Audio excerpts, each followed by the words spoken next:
30 లక్షల మంది నిరుద్యోగుల పక్షాన గత 12 రోజులుగా నిరాహార దీక్ష చేసి వాళ్ళ న్యాయమైన 6 డిమాండ్లను నెరవేర్చాలని మొత్తం కుటుంబం వద్దన్నా మేమంతా వద్దన్నా వినకుండా వాళ్ళ కోసం నిరాహార దీక్ష చేస్తే ఒక దళితుడు నిరాహార దీక్ష చేస్తాడు, ఒక లంబాడి అయిన నిరాహార దీక్ష చేస్తాడు, విద్యార్థి మోతీలాల్ నాయకు అని ఇట్లా ఒక బీసీ ఆయన అశోక్ చేస్తే వాళ్ళని అంటే వాళ్ళ కులాల పేర్లు అవమానపరిచే విధంగా ఒక రెడ్డి ముఖ్యమంత్రి అంటే మేము 93% ఉన్న వాళ్ళం ఓట్లు వేస్తే గెలిచినోడివి, నువ్వు ముఖ్యంగా దళితులు ఓట్లు వేస్తే గెలిచినోడివి, మా జాతులు ఓట్లు వేస్తే గెలిచినోడి మమ్మల్ని అవమానపరిచినావు, 30 లక్షల మంది నిరుద్యోగులను అన్యాయానికి గురి చేస్తున్నావు. కాబట్టి ఎవరైతే నీకు అధికారం ఇచ్చిండ్రో వాళ్ళే దించే రోజు దగ్గరలోనే ఉంది.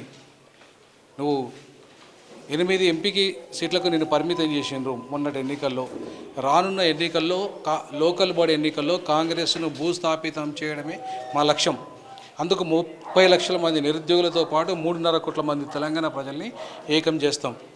ఏకం చేసేసి రాహుల్ గాంధీ గారు చిక్కడపల్లికి వచ్చి ఏ హామీలు అయితే ఇచ్చారు ఇప్పుడు అవి నెరవేర్చకుండా ఉన్నారు కదా. చలో ఢిల్లీ ప్రోగ్రాం పెట్టాం. త్వరలోనే చలో ఢిల్లీ ప్రోగ్రాంను పెద్ద ఎత్తున విజయవంతం చేస్తాం. రాహుల్ గాంధీని ముట్టడిస్తాం, ఎల్లుని ముట్టడిస్తాం. మాకు రేవంత్ రెడ్డిని ముఖ్యమంత్రిని దించేదాకా ఈ పోరాటం ఆగదు. మా నిరుద్యోగులకు న్యాయం జరిగేదాకా ఈ పోరాటం ఆగదు. 3.5 కోట్ల తెలంగాణ ప్రజలకి మీరు ఇచ్చిన హామీ నెరవేర్చేదాకా ఈ పోరాటాలు ఆగదు. ఇది రాజకీయ పోరాటంగా ఇది తప్పకుండా మారే రోజు దగ్గరలో ఉంది. రేవంత్ రెడ్డికి గుణపాఠం చెప్పే రోజు దగ్గరలోనే ఉంది.